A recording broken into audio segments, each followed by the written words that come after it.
Hey y'all, and welcome to this week's Whiskey Wednesday.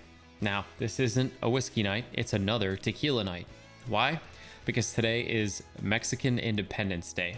Now you might be asking, why are you talking about Mexican Independence Day on a Texas country channel?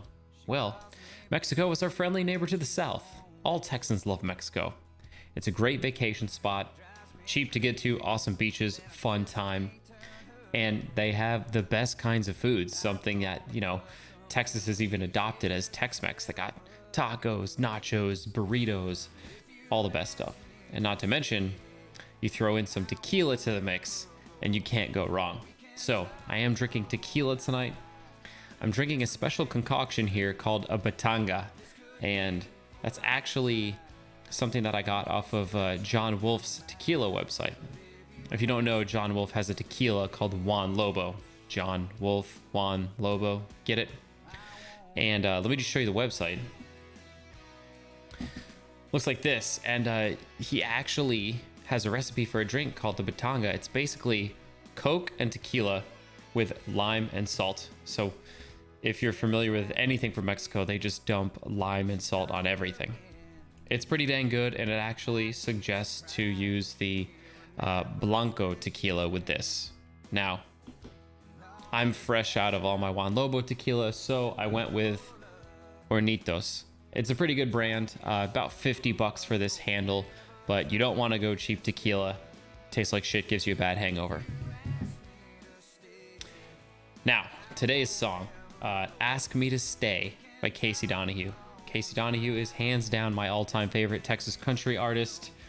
I will admit that any day, anytime.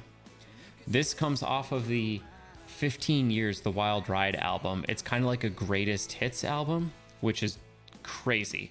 I can't believe he's been around for that long. I've been listening since The Lost Days in 2005.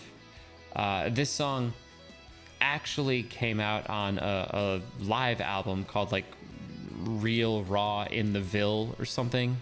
I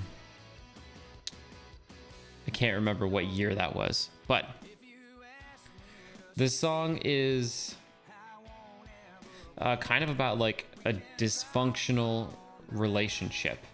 The girl seems kind of like a wreck. She shows up drunk. She calls him baby, and the guy on the other side of it, he's like not even sure if he really likes her. It seems like he said it drives him crazy when she calls him baby, but he just can't cut her loose. And this relationship kind of seems like the classic relationship it's full of spark and then distance. When these two people come together, it's amazing. But then they kind of like lose it, or maybe don't have that big time spark when they're not maybe drinking or dancing or having fun in a certain way. So this is a very up and down kind of relationship. But what the guy is saying, he's like, man, you just tell me you love me. You just tell me to stay and I'm in. Like, fuck it, I'm in. I'll do it. And I think like ultimately that's probably the wrong call in the long run. But in the short term, it definitely makes for like a really fun, sparky type relationship.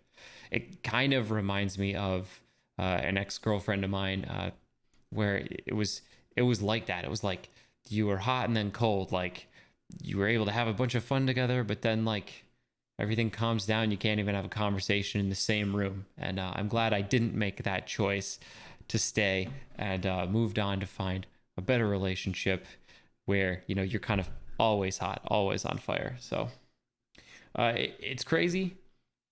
I've been listening to Casey Donahew for so long. He has even announced our second pregnancy for our boy, Justin. We were at Music Fest, and we caught him right after he played on the outdoor stage. And this is him pointing at my wife's belly, and we were saying like, hey, look, there's a baby in here. And let me tell you, trying to do Music Fest and be sober, I don't know how Gabby did it, but she was just around a lot of drunk and rowdy people, and I'm sure she's had better times other years at Music Fest. So yeah, it's pretty cool. Casey Donahew has been a part of my life and a part of my experience with Texas country ever since the beginning. I would say Kyle Park was my first, introduction to Texas country. Casey Donahew was my second and has been my all-time favorite ever since then. So not only does he have a greatest hits album now, he's released two albums after that, and they've still been good. The guy is still trucking. So that's about it for this week's Whiskey Wednesday. As always, you can see more at dailytexascountry.com or on Twitter at dailytxcountry. Y'all take care.